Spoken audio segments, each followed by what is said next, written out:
You're listening to an Ada's Books podcast.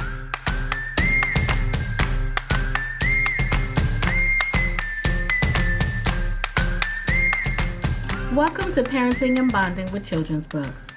Each Tuesday in our Facebook community, we go live to chat with a children's book author about the magic of books. Each book and author was chosen with you and your children in mind. So please sit back, relax, and enjoy this week's Author Spotlight.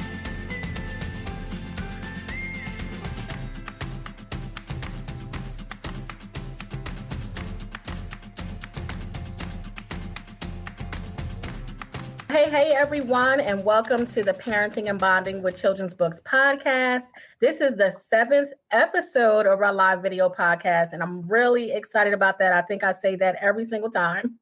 So those of you here in the group, you watch it live, and then we send it to your favorite place to podcast and YouTube. We're trying to reach as many parents as possible.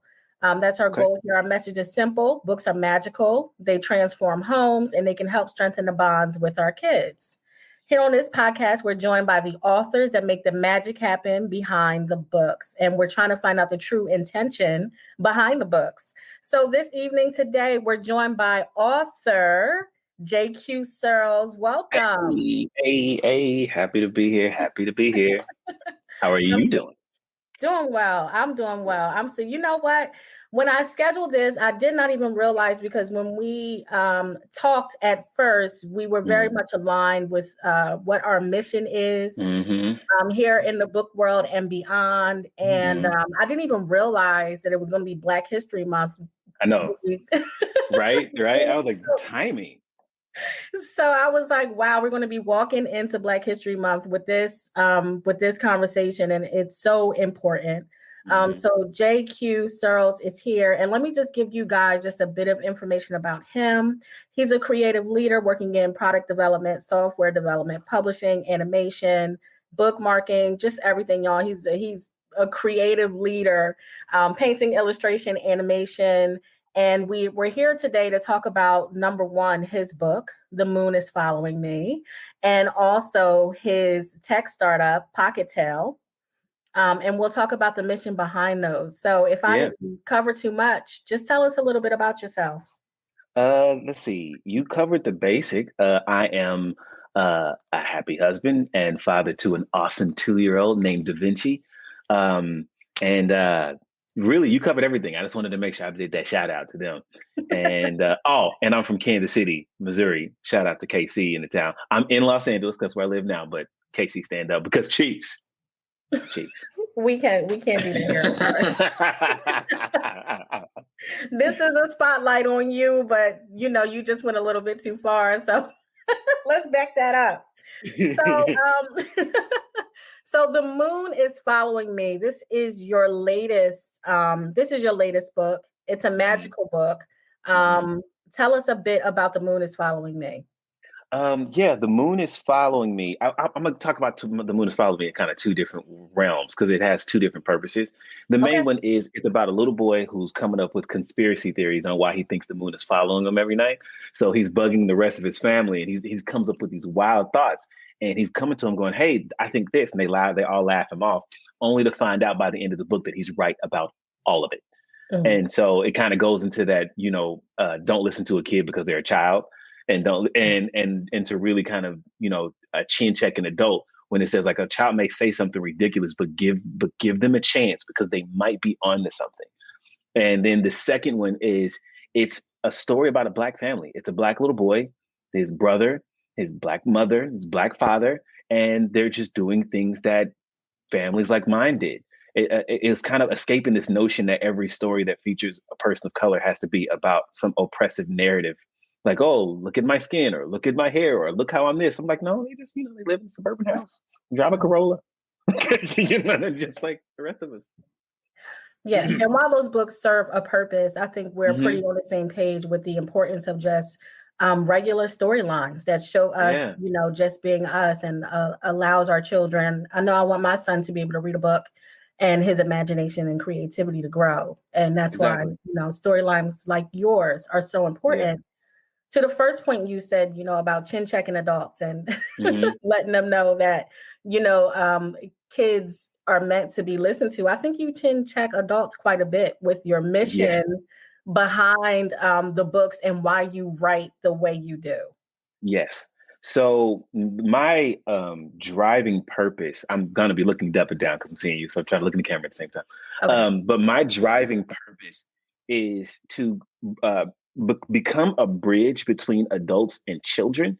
Um, I go on this thing called provoke the child within, and in that space, it's like, look, we hear too much about people saying our kids are growing up too fast and blaming the media and blaming social media, but really it's our fault because we treat childhood like a curse that we grow out of, and we're forcing kids and we're showing that to kids, right? So it's like, yeah, we want your kid to be everything you can be, and I want you to be a child, but yet you forgot what it's like to be a child, to show them the experience of how cool it is. If you treat childhood like it's cool, then they won't be in a rush to grow up.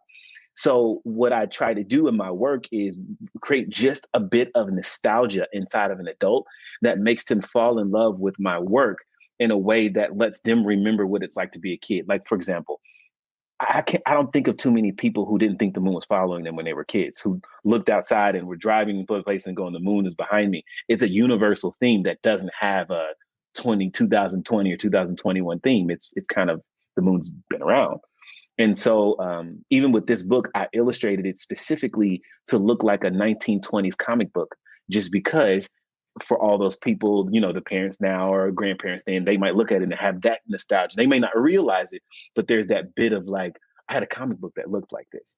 And, I had a situation, look, I believe this. And so now when you read it to your kid, there's this part that I awakened in you, hopefully, that you enjoy reading the book because it attaches to the kid within yourself. Yeah. And so that's my theme throughout every book I've ever made and I will ever make. You'll always see that in there.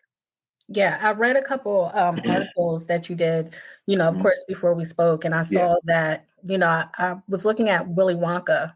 Yeah. And and how you feel about Willy Wonka and what, just what you said about this book here, The Moon is Following Me, and trying to create the magic and the nostalgia, and the way Willy Wonka was able to do the same thing, really drive out of adults, what he wanted to. I'm speaking a little too much. Can you tell me just a bit about Willy Wonka, what he means, what his story meant to you, and how it drives your creativity? Yeah. So for me personally, I am the most inspired by Willy Wonka. I know that sounds crazy and it sounds silly, but the story of Charlie and the Chocolate Factory to me was the blueprint. I mean, when you really think about the story and you get rid of all the silliness and things like this, you have a man who was inspired by his own work, his own factory. He created a space. And if you think about, let's think about interior design, even in the space that, like, imagine having a space where you can be home and you created a space to where it inspires you to create even more. That's cool. That's cool. But then what Willy Wonka was able to do, if you pay attention to the story, is think about it: one adult and one child. You couldn't get the ticket and just come as a kid. You had to specifically bring one adult, and it was that one adult and a child. And inside of this factory, they had to basically come together and experience all of Wonka's things for the first time, right? Together. Mm-hmm. Wonka created that. Now I look at that and I go, if we can substitute chocolate for experiences, right? Could I do what he did? Can I build an empire, right? That's solely based on bringing adults and children together from a core concept. And Willy Wonka's concept is candy, because candy is the universal thing that connects adults and kids. But can I do that through story? Can I do that through illustration? Can I do that through animation? And so that has been my driving kind of weird inspiration since I saw Charlie and the Chocolate Factory as a kid. I saw him and I was like, I want to be like him. I do think that Disney started that path. I think that Steve Jobs even kind of took that path. I even think to some degree, Dr. Seuss was trying to get there before he passed. But it's like, I'm looking at it as like, you know what, I'll take that baton because I got some ideas and let's see if they turn out, hopefully like I planned at 7 years old when I started this journey. Yeah. Thank you for that. It's funny. We were just talking about in the group just recently, Dr. Seuss, and a lot of the things that, and I told them I was going to address Dr. Seuss during Black History Month to talk about diversity in children's books. So it's even funny that you talked about it just now. And we were talking about just Dr. Seuss as a racist. and how his stories have embedded themselves in the culture of America, but they've also affected so many homes in a good way. Because I don't know one adult that hasn't read a Dr. Seuss book, right? Yeah. Because now when we look at it today, a lot of people know that, that he's racist, but it's hard to get rid of those books. Yeah. But I think it's so important. And one of the missions that I know you have in normalizing diversity is to put more stories into the universe. Like more people need to have a platform to share their stories so that it's not so hard to let go of classics that should no longer be in our children's view, right? Yeah, well, I kind of challenge that a little bit, and because there's a bit of irony with me and Dr. Seuss, even in the space of knowing what his past was. I mean, I can show you just like that, right? That's Cat in the Hat on my arm. Yeah. When I think about Dr. Seuss, because let's be real, Disney was too. Okay. And so if I look at who he was and what he did, then I can say, oh, you know what? Like, yeah, blah, blah, blah. And in that space, I go, Dr. Seuss, the person. No, I don't really want to fool with. Dr. Seuss, the person, I'm not going to really mess around with. But I can also tell you I learned how to read from Dr. Seuss. I can tell you that Green Eggs and Ham taught me how to read because I liked it. So it's not so much in celebrating the human being than it is celebrating reading in the space that this person, regardless of his intention, regardless if he meant to or not, created a form of literacy within Black kids, who taught themselves how to read. Who did some of us didn't have, like somebody that was really interested in books and to be like Green Eggs and Ham or the Grinch and things like that. I look at stories like that and I go, I'm gonna forget you. You know what I mean? And if you were here, I hear. But I will say that this character, right, is one of the leads in what got me writing books. But it also, there's a challenge there, right? Because for me, it is Dr. Seuss, specifically Cat in the Hat and Green Eggs and Ham, and Where the Wild Things Are, Peter Pan, Wizard of Oz, and think about it. All those are written by white people, right? But let's look at it like this, though. Let's take that for a second and go, yeah, that's true, and that's messed up. At the same time, let's look at that and go, there's an opportunity there. So why don't we see what he did, what they did outside of the mess? Dr. Seuss was able to take a very limited amount of words that only a certain amount of kids can understand and wrote books that rhymed and had the right kind of onomatopoeia, the right kind of weirdness and the right kind of strangeness to speak directly to a child. Yes, forget him. Look at that. What can we take from that? Right? What can I take from Peter Pan? Even though Peter Pan and had no Black folks in it, it would mean it was think of Peter Pan. But there was something in there that we can borrow and go, okay, what can we remix? Well, how can we hip hop this, right? And take samples and make a new beat, right? And so I look at it and I go, you know what? I'm gonna take what he did and I want to make a new beat out of it. I'm gonna make a new thing out of it, and then from there open it up. But I do think that to some degree, if Dr. Seuss lived today, would he be that way, or was it really tied to the time? I don't know. But what I can tell you is that the book did. You know what I mean? Like what his work did, and I honor what his work did. Forget the person. So yeah, I agree. I agree. You cannot erase the magic of what Dr. Seuss's books did, right? But what we can do is we can put more options into the space. Bingo. Okay. And, there are certain books and, certain authors, and we talk about, not celebrating a man, but celebrating the magic. The magic is there. We can't erase that. Yeah. But I think that like your tech startup, Pocketail. Yes. And what you're trying to do will give a platform to people whose stories need to be told. Bingo. Okay. Yes, that's what comes down to. I'm not sure would you have more to say. I think that what you were leading to me talking about it. Okay. So here's how I can think about that. There was something that annoyed me in college. And that was when people talk about Shakespeare, they say Shakespeare is the greatest that ever was. Or they talk about Dr. Seuss is the greatest that ever was. When really, no, they weren't. They were pedestals for us to pass, right? Shakespeare came so that somebody else could take that and go better, right? That's what they did. And so for me, I started working on books as a way to bring a level of diversity that I didn't see. What I told you guys earlier, bringing adults and kids together, but it was also so that I could create the books that I didn't see for Black kids, right? But then as I started to explore that even more, I found out that not only were, Black kids left out, but so were Hispanic kids, so were Native American kids, so were Hindu kids, so were handicapped. So it was so many kids. And I started to look at it and I go, okay, well, how would I solve this? How would I solve this?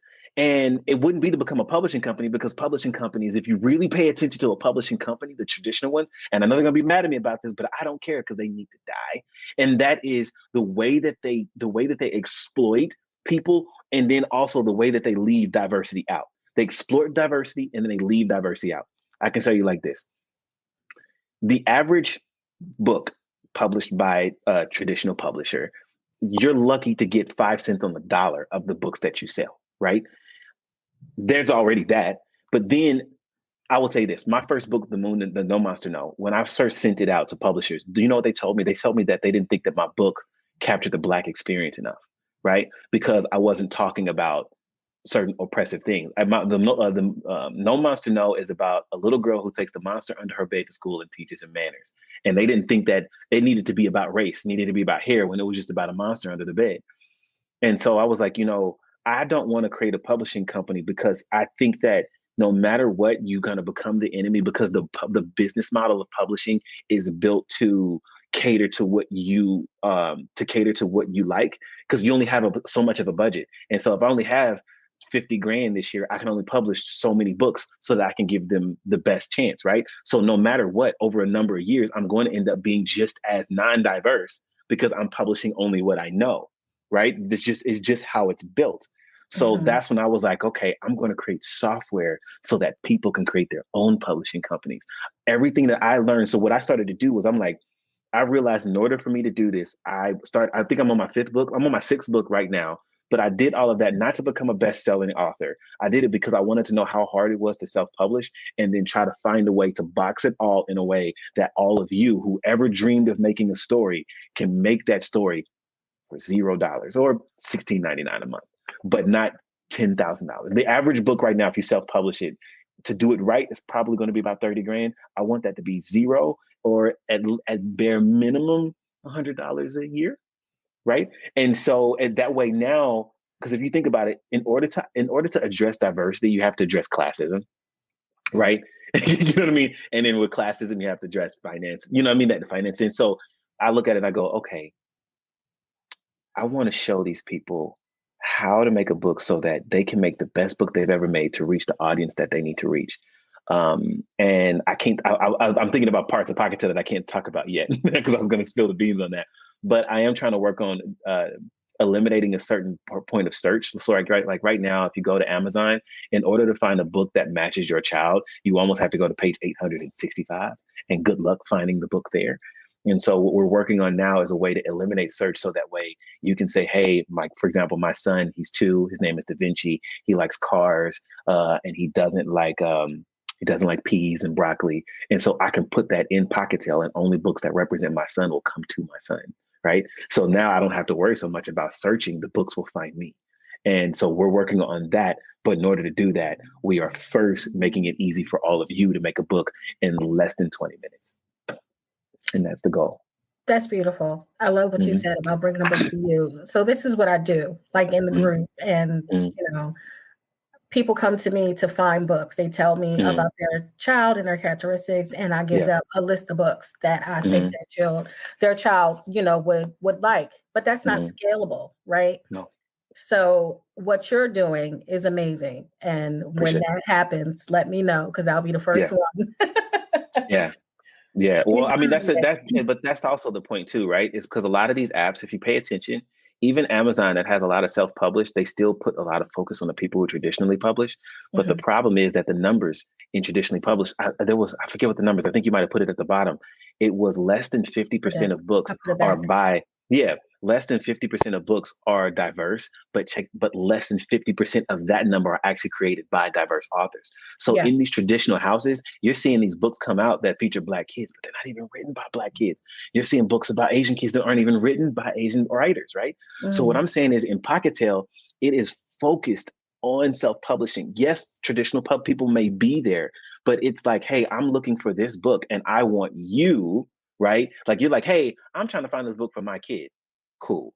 Now that if I can't find a book for my kid, you're going to see a big button that says, not finding the book that you're looking for, write it. And then when you click that button, Pocket Tale, the creator, is going to come up for you to create the book that you couldn't find. Like that's the whole point, is make what you can't find. You're upset about that, you become the author and we will help you. My whole screen, She everything came out of the just like, space. can you hear me? Hey, we did. Hey, I picked up the bar. We was there. We was right there. We was there.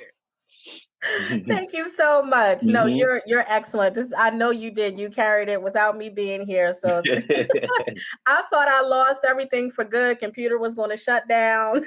Oh man, I was about to say, all right, well, hey, well, I'm gonna have to carry the baton for you. Yeah, no, this is really good. And what was the last, if you can remember The the last last thing part you that I was said? talking, yeah, it was basically just saying that, hey, as far as Pocket Tail is concerned, it's all about it's all about the self-publisher. It's all about the person who wants to make the book that they didn't see. Mhm. The thing is, like when you go into Pocket Tail, if you're going to Pocket Tail when the marketplace opens, because we're going to start the creator part first, so that all of you can create a book. But let's say the marketplace is open, and you go in there and you're trying to find a book for your daughter because your daughter is, let's say she's Black and Korean, and she doesn't like Wonder Woman, and she only likes superhero, male superhero. Let's say let's just nuances, right? And Mhm. as you go, Pocket Tail doesn't come up with a book. You go, hey, we don't have a book that matches your exact desires for your child, but we have these other books. But there will be a button that comes in that says, do you want to create that book?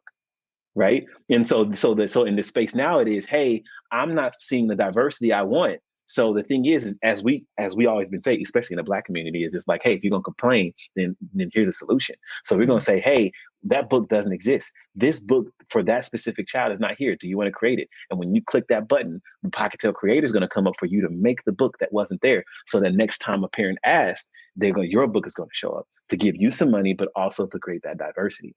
And that is how we fight the system, right? Because see, here's what happens from that. And this is what I love. Say you're on Pocket Tail, you put your story in, and let's say it was a story. Let's say you tried to go to a publisher, and the publisher said, "No, we don't think this story is going to work because it dealt with, let's say it was like a Korean lawyer that wanted to be like a Korean child that wanted to be a lawyer. Let's say it was just something weird, and the publisher was like, "No, we don't think it'll work." Well, you can come back to them and say, "Well, I put that story on Pocket Tail, and it gets read 5,000 times a week." Well, Mm. see, now that publisher has to sit and ask themselves, am I not publishing this book and I'm not supporting this book because I'm prejudiced? Because it can't be about numbers no more. You can't complain that I don't think there's nobody going to read it. Because Yeah. in Pocket Tail's whole point is to find your audience. Your audience, literally, it'll find the audience. Mhm. And so in there, that's when I'm like, okay, I'm hoping that we make publishers so angry that they have to step up to the plate or perish. And that's the goal. Okay. So we talk about personalizing or curating Mhm. books Yeah. for children. I'm Mhm. interested in your answer to this. Why is it Yes. so important for a child to have a book selected for them? Uh, when you say selected for them, what do you mean? Like, Why is it so important to personalize that experience? oh, well, I think I think it's for all of us. It's like, let's put it like this: if I'm 5'9", I'm about 160 pounds, fairly skinny, skinny big as they call it. And for me, when I go to the store to find clothing, if I see it all only on more heavy set guys or really buff guys, then how am I going to know that outfit works on me? How will I know? I Mhm. mean, and in this space, I'm gonna have to try it on, but a book you can't try on, right? So if you want a child to see themselves as incredible, then you have to show them what incredible looks like with somebody like them, right? You Yeah. have like let's see. For me, luckily, I mean, I was inspired by Willy Wonka just because I'm weird like that. But another kid might need to see me as Willy Wonka to see themselves as Willy Wonka. You know, I remember when Barack Obama became president. I don't want to become president, but when he did become president, I did feel like at that moment, my dreams are possible because his were, right? I mean, to some degree, we already see that with, I mean, I think Black Panther, things like this. It's like you got these kids. I mean, it happens to white kids all the time, right? They see Peter Pan, they see all these things, and they go, "I can do that." And we have to kind of like imagine a Black person to do it to be able to see ourselves. But I think it's important that it's important that kids see themselves, but they need to see themselves as more. That's what I was trying to get to that place, is more than just a skin color, more than just struggle. You know, I think that it's important that we know our history, but let's just be honest. There's probably a million Martin Luther King books, so they're there. You know what I mean? So I think now it's time to see, like, I'm looking for that story. Like, think about when, like, a story like Toy Story, where one of the toys are Black and no one bats an eye, because that's what I'm really looking forward to, right? I'm looking for when diversity no longer matters. Like, when it's not cool, when it's not a catchphrase, when it's not a marketing tactic anymore. It's just, oh yeah, of course. That's when we won, right? When it's not, you're not getting extra money because it's diverse. What do you mean? Yeah. That's when we made it. And that's what I'm looking for, is when we can be interjected in stories and it's no big deal. It's of course they are. Of course it is. Because we don't think about that. When we see a white story with white characters and the white guy with the blonde hair is the lead, we all know it. We can guess it. Like, oh, okay, Guardian of the Galaxy is coming out and Peter Quill is white. Of course we knew that. But if Peter Quill was Black, we go, oh snap, Peter Quill is Black. No, I want it to be the same. I want to be like, of course he's Black. You know what I mean? Like, I want to be that same energy. Yeah. Okay. So at the with Pocketel, you talked about inviting people searching for books to share their own story on your platform, correct? So I know that you have a course where you teach people how to make better picture books, right? Knowable. There's currently a wait list for it. Yes. I'm recording it now. Okay. So Make Better Picture Books is actually an initiative by Pocketel. I call it Make Better Picture Books because it's about self-publishing, but it's about making better picture books than had you to go into a traditional publisher. So what it is I want to be clear. Like, yes, I have an issue with traditional publishers, but if that's where you want to go, fine. But I want you to know your equity if you do go.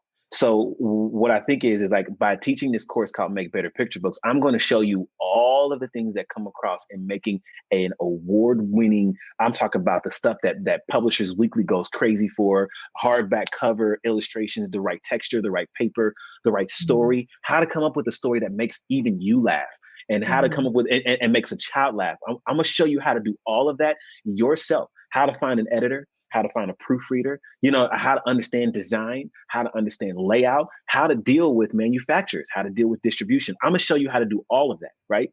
So then I want it to be now that you know how to do it and you know how to figure it out, that when a traditional publisher comes to you and they say, well, this is what we do, I want you to say, well, I know how to do that. So what are you going to do? Actually, what are you going to do that I can't already do? Right. Yeah. And I look at it like that. And so when they come, they say, well, this is what we do. You be like, I can do that too. So that way, you know your worth, you know what you can bring to the table, just you. So when they come to you and they say, we're going to take 60% of the sales of your book, you can go, not for what I can already do. They need to add something else to the table. And that's what I want you to make better picture books. I'm going to show all of you how to do it, because that's how we diversify, right? I want that quality. I want to see that quality crazy, so crazy that no one right now, when you think of self-published books, the average person, when they say this book is self-published, you think of it as a downgraded quality. It's a universal thing that the quality is probably not going to be as good as HarperCollins. I'm telling you now, if you guys go see my books, I self-published all of them, and I know I beat HarperCollins. I know I did. Right. And so therefore, I want to show you how to do it so we can change what self-published means. Right. We can say, yeah, this book is self-published. And they go, well, shoot, it might, because it's self-published, it might be a little better because now it's a little more diverse. It can do the things that the major publishers are pushing away. And so, that's my hope. So you guys sign up. Knowable has I think it's right now in Noble, it's online courses, but it's online courses straight through audio. So that while you guys are driving or washing dishes or doing whatever you're doing, you listening to the course. It's a very cool new medium, and I think it's a subscription. I think it's like $4.99 a month, but there's already a couple of courses on there on entrepreneurship, on like how to create a podcast. There's all these things on there. So you guys can waitlist my course while you got, take other courses and learn other really amazing things. So it's really cool. I think I'll be right in this course. Yeah. I hope so. And with that also, Make Better Picture Books, I will be launching a larger thing for Make Better Picture Books that'll come with a lot of resources, because I do feel like the industry is very fragmented in the space of making books. Like, you see articles about how to make a children's book, but it's kind of like, everything always ends with how to find an illustrator and how to find an agent and how to find a publisher. And I'm like, how about how to deal with China, or how to deal with India, how to understand paper quality, or what you should look for in words. I want to show you how to do it yourself. I want to show entrepreneurialism in publishing, so that you own your power, you own your diversity, you own your message. And so I'm gonna create more things around it outside of just the course. It's going to be a lot of resources that I want to give to you guys. A lot of it's going to be for free. So get Wonderful. ready. Yeah. They like tearing free. Right. We all do $3.99. Yes. So we're almost at the end of time, and this has been so good. Thank you so much for sharing with us, JQ. Before we go, I'm going to check the comments for any questions, but is there anything else that you want to share? Yes. I've said this, but I'm going to say it again. No, I didn't say it in here. I didn't say it in the group. I say this normally. If I were to have everyone watching this right now to create a short story about their preschool life, right? While a lot of you may have a similar concept, each one of you will have a different perspective, right? And the problem is that when it comes to major publishing, maybe only a handful of you guys will get the marketing dollars and the budget to actually go toward larger publishing, even though all of you would be the perfect perspective for at least 1,000 children, right?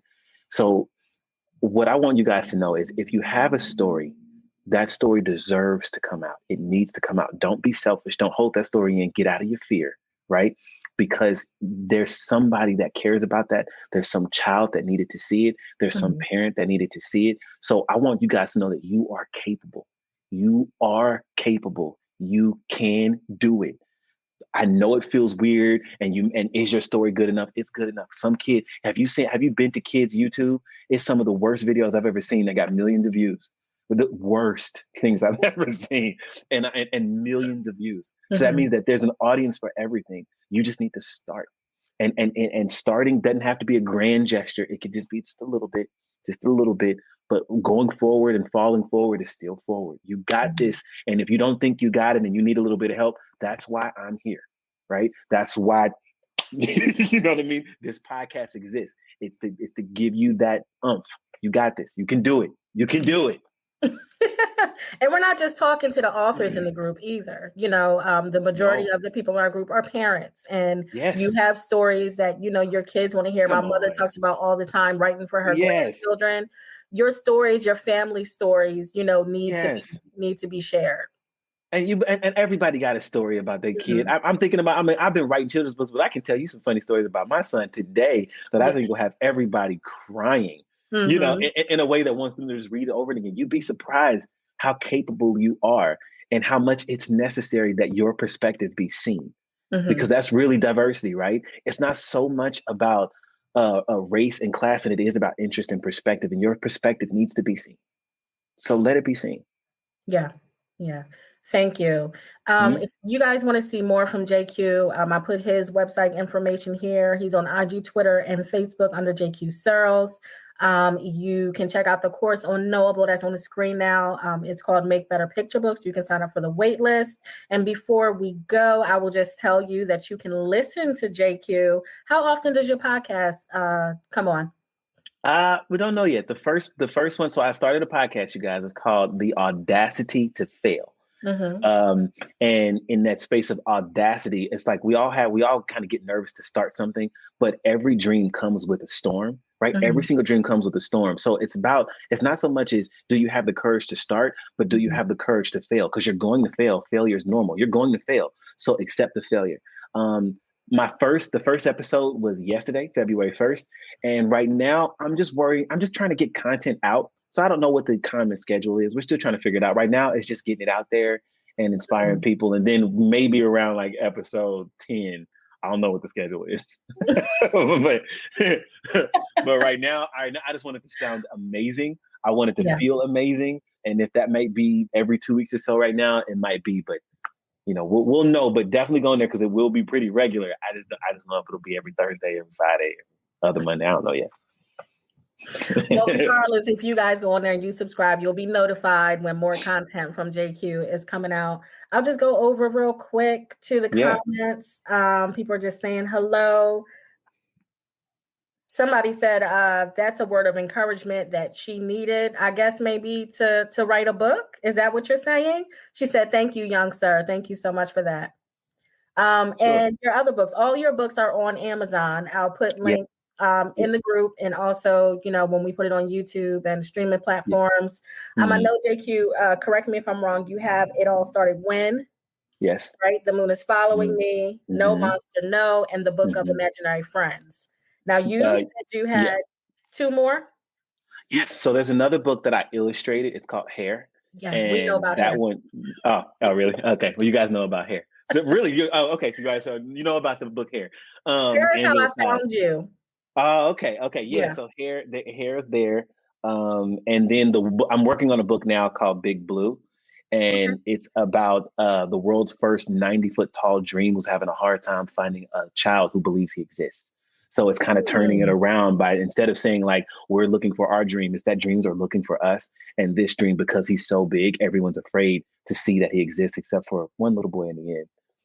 And who's courageous enough to take on the big dream and follow through. So I'm excited for that one. That one is I've already written the short film for it, and I'm working on the series for it. So I'm actually writing so many things about it, because when it comes out, I'm gonna try to pitch it to Netflix and let it be a little bit more than just a book. That's my hope. Well, we're behind that. I've seen some of your, first of all, yes, you are writing to the parents, because when you said that, I'm sure many people watching right now were like, I need that book. Number two, I watched what is it called? Correct me. The short intro that you did for The Moon is Following Me. You did like a 90s sitcom kind of flow to it. Yeah.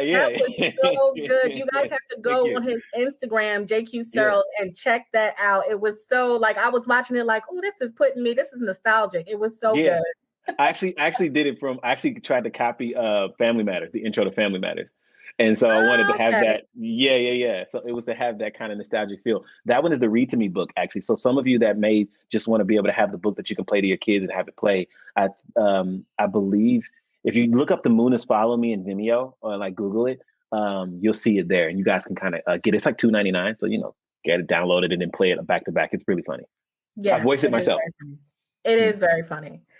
Okay, well, thank you everybody for joining us. Thank you so much, JQ, for being here with me. Yeah, this was no such a good talk. Bye, everybody. I believe in you. I know I don't know you, but I believe in you. Do it. Have a good one. Bye.